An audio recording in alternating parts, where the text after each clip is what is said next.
Hey guys, welcome back to our channel skill people. जैसे कि हमने अपनी लास्ट वीडियो में बात की थी कि in this lecture we will cover what make a good copy. ठीक है, एक कंटेंट को कौन से मेजर्स, कौन से मेट्रिक एक गुड कॉपी की कैटेगरी में लाते हैं।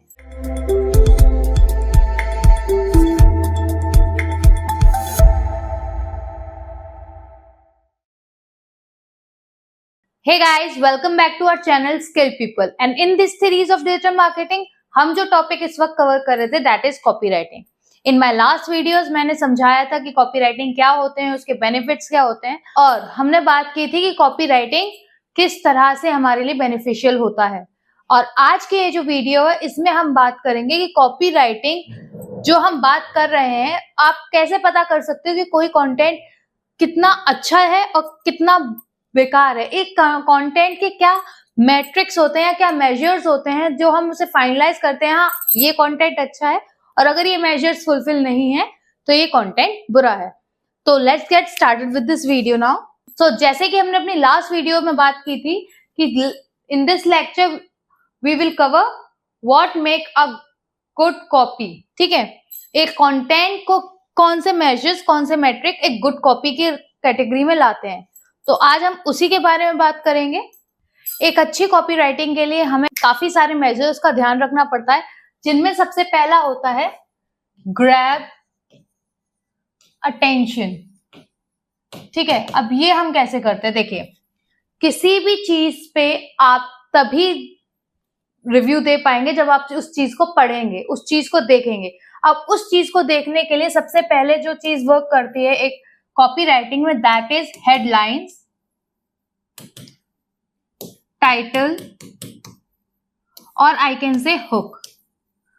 तो first of all you have to work on these three thing. कोई भी आपकी वीडियो को या आपके कंटेंट को, आपके ब्लॉग को तब तक नहीं पढ़ेगा जब तक वो उसे इंटरेस्टिंग नहीं लगेगा। और इंटरेस्टिंग बनाने के लिए आपको हुक पर काम करना होगा, आपको देखना होगा, आपको चॉइस ऑफ वर्ड्स इस तरह लेनी होगी, जो चॉइस ऑफ वर्ड्स है उसे आपको इंटरेस्टिंग रखना होगा। इंटरेस्टिंग कैसे? अब इस इंटरेस्टिंग के ऊपर वर्क करने के लिए भी और ज्यादा मेजर्स हैं जिस पर हम बात करेंगे। अब हम नेक्स्ट मेजर की बात करते हैं। अब किसी भी टाइटल को इंटरेस्टिंग बनाने के लिए आप क्या यूज कर सकते हो? आप स्लैंग यूज कर सकते हो, कोई जेनजी स्लैंग्स इस वक्त बहुत इन है, या आप यूज कर सकते हो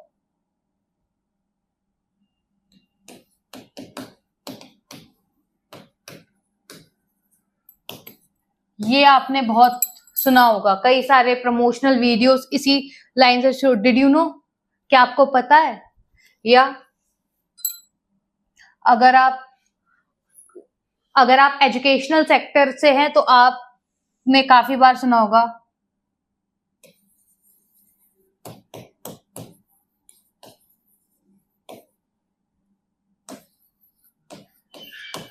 किसी भी टर्म में हम ये यूज कर सकते हैं कि लेटेस्ट अपडेट। अगर मैं एसईओ की बात करूं तो अब लेटेस्ट अपडेट ऑफ एसईओ। अब जो लोग एसईओ कर रहे होंगे या जो लोग एसईओ के बारे में पढ़ रहे होंगे वो ऑब्वियसली उस पर्टिकुलर हेडलाइन पर रुकेंगे कि यार अब क्या नया अपडेट आया। तो आपको स्लैंग्स, आपको इस तरह के चॉइस ऑफ वर्ड्स रखने हैं कि लोगों वहां रुके, उस चीज पर अटेंशन दें। सेकेंडली, सेकेंड एस्पेक्ट जो होता है वो होता है simple language yet direct message. आप अपना मैसेज इतना सिंपल लैंग्वेज में लिखेंगे। फॉर एग्जाम्पल, अगर आप बहुत ज्यादा भारी भरकम वर्ड्स का यूज कर रहे हो जो आपकी ऑडियंस के समझ, देखो ह्यूमन वोकैबुलरी ना बहुत लिमिटेड होती है। अगर हम एआई कंटेंट देखते हैं तो एआई और एचआई में अंतर क्या होता है? एआई और एचआई में अंतर यही होता है कि एआई में जो होता है उसमें वोकैबुलरी की कोई लिमिट नहीं होती, बिकॉज वो एआई है, उसकी वोकैबुलरी बहुत फास्ट है। पर एचआई में यही होता है कि उसकी वोकैबुलरी काफी लिमिटेड है। तो आपको इस चीज का ध्यान रखना होगा कि आपको लिमिटेड चॉइस ऑफ वर्ड्स, अगर आप इंग्लिश में भी लिख रहे हो या हिंदी में भी लिख रहे हो तो कोई भारी भरकम शब्द नहीं लिखने आपको। आपको अपना मैसेज बहुत सिंपल लैंग्वेज में, बहुत इजी टू कम्युनिकेट लैंग्वेज में करना है, ताकि हर इंसान को आइदर वो इंग्लिश समझता हो या हिंदी समझता हो, आपको बहुत इजी लैंग्वेज में समझ, मतलब कॉमनली वो इंग्लिश समझता हो, उसे बहुत अच्छी इंग्लिश नहीं आती फिर भी उसके समझ में आए, या बहुत अच्छी हिंदी नहीं आती फिर भी उसके समझ में आए, लैंग्वेज बैरियर ना बने। ठीक है, ये चीज का आपको बहुत अच्छे से ध्यान रखना होगा कि आप जब भी कोई कॉपी राइटिंग करो उसमें अपना मैसेज इजी लैंग्वेज में, इजी वोकैब में लिखो, इतना इजी लिखो कि 4th to 5th क्लास के बच्चे भी आसानी से समझ लें, इतना इजी लिखो कि 4th to 5th क्लास के बच्चे भी इजीली समझ लें। थर्ड जो एस्पेक्ट यहां आता है that is speak directly. Speak directly का मतलब आपका मैसेज एक ऐसा नहीं लगना चाहिए कि एक रटा रटाया मैसेज है, लोगों को फील आना चाहिए कि स्पेशली हम उनसे ही बात कर रहे हैं, कोई ब्लॉग नहीं पढ़ रहे हैं, ये ह्यूमन टू ह्यूमन कम्युनिकेशन हो रही है, एक इंसान अपना मैसेज दूसरे इंसान को कन्वे कर रहा है। पुराने जमाने में दिखता था चिट्ठी पढ़ते थे, उसमें इंसान का चेहरा खुद दिखता था कि हाँ चलो इंसान बात कर, सेम उसी काइंड ऑफ आपको ये चीज ध्यान रखनी है कि वो कंटेंट जो आप लिख रहे हो वो इतना रिसोर्सफुल होना चाहिए कि लोगों को अपने सारे सवालों के जवाब उसके अंदर मिले और उन्हें ये लगे कि ये पर्टिकुलर कंटेंट या पर्टिकुलर जो भी आपने ब्लॉग लिखा है वो उन्हीं के लिए लिखा है। ये तीसरी निशानी होती है अच्छे कॉपीराइटर की, जो हर किसी बंदे के या हर किसी अपने कंज्यूमर के, अपने रीडर के साथ कम्युनिकेट कर पाए इजीली, उसे ये चीज दिखा पाए कि हाँ ये पर्टिकुलर आर्टिकल, ये पर्टिकुलर ब्लॉग आपके ही क्वेश्चंस के आंसर्स के लिए। फोर्थ एंड मोस्ट मेजर जो मैं समझती हूँ मोस्ट इंपॉर्टेंट एस्पेक्ट क्या होता है, talk about consumer benefit, not your features. For example मैं आपको ये समझाती हूँ, मेरे हाथ में ये पेन है, अब मैं इसी पेन को सेल आउट करना चाहती हूँ, तो अब मैं बोलूं अरे ये पेन बहुत अच्छा है, इसकी ग्रिप अच्छी है, इसकी टिप 0.5 mm है, ये बहुत ग्रेसफुली लिख, तो सामने वाले का क्या फायदा है इसमें, वो क्यों खरीदेगा, ये तो सब लोग दावा कर रहे। लेकिन अगर मैं ये बोलूं बहुत लॉन्ग लास्टिंग है, बिल्कुल स्मूथ लिखता है, मैं इसके बेनिफिट्स बता रही हूँ, सब प्रोडक्ट नहीं बिकेगा। लेकिन मैं अगर कंज्यूमर को बता रही हूँ कि उसे इस प्रोडक्ट को लेने के लिए या इस पर्टिकुलर प्रोडक्ट से क्या बेनिफिट हो रहा है, तभी वो इससे रिलेट कर पाएगा। तो try to put consumer benefit first, don't force to sell, अपना प्रोडक्ट किसी पे थोपो मत, उसके बेनिफिट इतने अच्छी तरह से लोगों के दिमाग में डालो कि उन्हें लगे कि हाँ दिस इज द थिंग जिसके ऊपर इन्वेस्ट करना वर्थ इट है। Now the fifth one we are talking about the emotion. ये जो है ये मेजर सोर्स है जिसके ऊपर पूरी कॉपी राइटिंग टिकती है। आपको अपनी चीजों में इमोशंस डालने होंगे, ठीक है। आप अगर कोई भी चीज इमोशनली कनेक्ट नहीं कर पा रहे हो तो लोग नहीं उस चीज को परचेज करेंगे, उसमें इन्वेस्ट नहीं करेंगे। मैंने आपको अपनी लास्ट क्लास में भी एक एग्जांपल दिया था कि इमोशनल मार्केट है इंडिया का। I am not talking about foreign market, I am talking about Indian market. और इंडियन मार्केट 90% इमोशंस पे चलता है।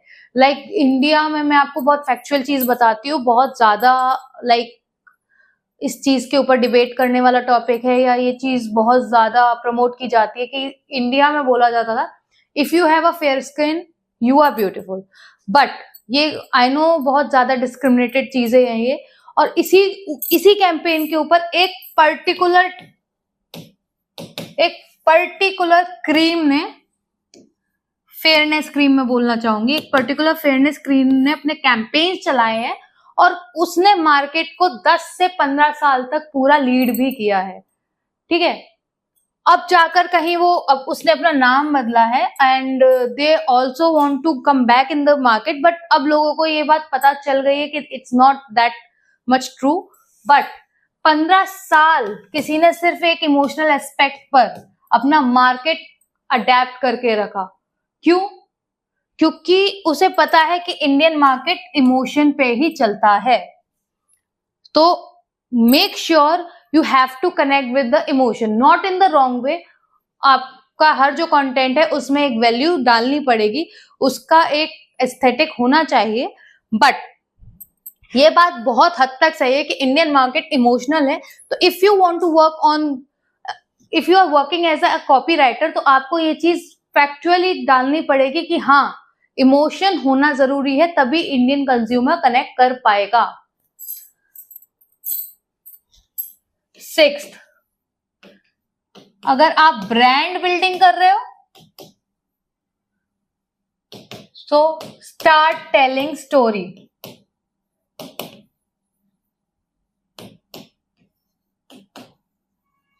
आप अपने पीछे की स्टोरी बताइए। कोई भी, आपने अब तक जो एड्स देखे होंगे उसमें आपने कई बार देखा है कि लोग एक बहुत बड़ी कहानी बता रहे होते हैं। जब टीवी पे हम एड देखते थे, रिन का भी एड देखा, बॉर्नवीटा का भी एड देखा, a mother want to make its son best in his field, तो वो क्या कहते हैं, तैयारी जीत की। ठीक है, ऐसे काफी सारे ब्रांड होते हैं जो काफी इमोशनल स्टोरीज बनाते हैं। ठीक है, if you want to like, अगर कॉम्प्लान का आप एड उठाओ तो उसमें हाइट के ऊपर बात करते हैं कि एक बच्चा बहुत छोटा होता है, हाइट में अपनी क्लास में सबसे छोटा है, बट अब उसे हाइट बढ़ानी है तो वो क्या करेगा, वो कॉम्प्लान पिएगा। तो उसने क्या किया, एक स्टोरी बिल्डिंग बनाई है, और जो स्टोरी की है वो उसने इमोशनली अटैच किया। तो उसने दोनों aspect in the same copy writing या इतना सेम स्क्रिप्ट उसने डाल दिए। So you have to make sure कि आप अगर कोई भी ब्रांडिंग कर रहे हो तो आप डायरेक्टली उसके बारे में ऐसे नहीं बोल सकते that we are the brand. You have to make some ground first. आपको एक स्टोरी टेलिंग करनी होगी, आपको कुछ भी लिखना है उसके लिए उसका एक बेस बनाना होगा। डायरेक्टली आप अपने बारे में नहीं बता सकते, आपको एक स्टोरी टेलिंग करनी ही पड़ेगी। क्यों, अगर आप डायरेक्टली उसे बताओगे तो वो नहीं सुनेगा। अब वो स्टोरी टेलिंग क्यों की जाती है, स्टोरी टेलिंग जो की जाती है ना, वो की जाती है चीजों को इंटरेस्टिंग बनाने के लिए, लोगों को रोकने के लिए। अगर आप उन्हें कोई नई नई कहानियां सुनाओगे, पुराने जमाने में भी ना रात को कहानी सुन के लोग सोते थे, लोग किस्से सुनने की बहुत आदत है इंडिया में लोगों को। तो जब आप कोई कहानी या किस्सा बनाओगे तब लोग जरूर जरूर रुकेंगे। ठीक है, 7th, पुट CTA। और हर कॉपीराइट, चाहे आप ब्लॉग लिख रहे हो, चाहे आप रील बना रहे हो, चाहे आप वेबसाइट बना रहे हो, चाहे आप कोई सोशल मीडिया हैंडल मैनेज कर रहे हो, आपको मेक श्योर करना है कि अपना CTA हमेशा क्लियर करके रखना है। आपका कॉल टू एक्शन क्या है इस पर्टिकुलर वीडियो में या इस पर्टिकुलर ब्लॉग के बाद, आप अपनी ऑडियंस को कहाँ रिडायरेक्ट करवाना चाहते हो। Make sure you right your CTA very clearly. And the last and but not the least, proof. अपनी हर स्टोरी या हर ब्लॉग राइटिंग के बाद आप एक प्रूफ या एक केस स्टडी जरूर लगाइए। अगर आप स्पेसिफिकली ब्लॉग राइटिंग कर रहे हैं या, तो आपको उस ब्लॉग के सपोर्ट में एक प्रूफ, एक केस स्टडी या एक टेस्टिमोनियल, या आप प्रूफ करके दिखाइए कि हाँ, मैं जो ये तथ्य बोल रहा हूँ, हाँ, इस वक्त मैं जो ये बात कर रहा हूँ, इस बात का पर्टिकुलर ये XYZ रीजन है या ये XYZ सपोर्टिव रियलिटी है। तो आपको कुछ भी हवा में नहीं छोड़ना। कॉपी राइटिंग का मतलब ये नहीं होता कि आप अचानक से कुछ भी कहीं से भी बना दो, नहीं। आपको जो भी चीजें लिखनी है उसमें आपको ये 6-7 पॉइंट का ध्यान रखना है कि आपको CTA क्लियर करना है, स्टोरी टेलिंग करनी है, आपको अपनी स्टोरी के सपोर्टिंग में प्रूफ्स भी लाने हैं, आपको अच्छी, और वो स्टोरी एक सिंपल इजी लैंग्वेज में भी लिखनी है। आपको वो स्टोरी इस तरह से लिखनी है कि लोगों के साथ कनेक्ट कर पाए। उस स्टोरी की स्टार्टिंग इस तरह से होनी चाहिए कि लोग उसे फर्स्ट ऑफ ऑल अटेंशन दे पाए, उसका टाइटल हो या उसकी हेडलाइन हो, जो भी हो, वो इतनी अट्रैक्टिव होनी चाहिए कि लोग वहां रुके और पढ़ें। ये कुछ 6-7 पॉइंट, ये 8 पॉइंट हैं जो आपको बताते हैं कि हाँ, आपका कंटेंट अच्छा है, आप उसे पब्लिश कर सकते हो। Hopefully you like this video. और अगर इस वीडियो से रिलेटेड आपको कोई क्वेश्चन या क्वेरी है, do let us know in the comment box. हम उससे रिलेटेड आपको एक वीडियो बना के देंगे जिसमें हम कोशिश करेंगे कि आपकी सारी क्वेरीज के हम आंसर दें। And for such amazing videos, like, share, subscribe and obviously hit the bell icon.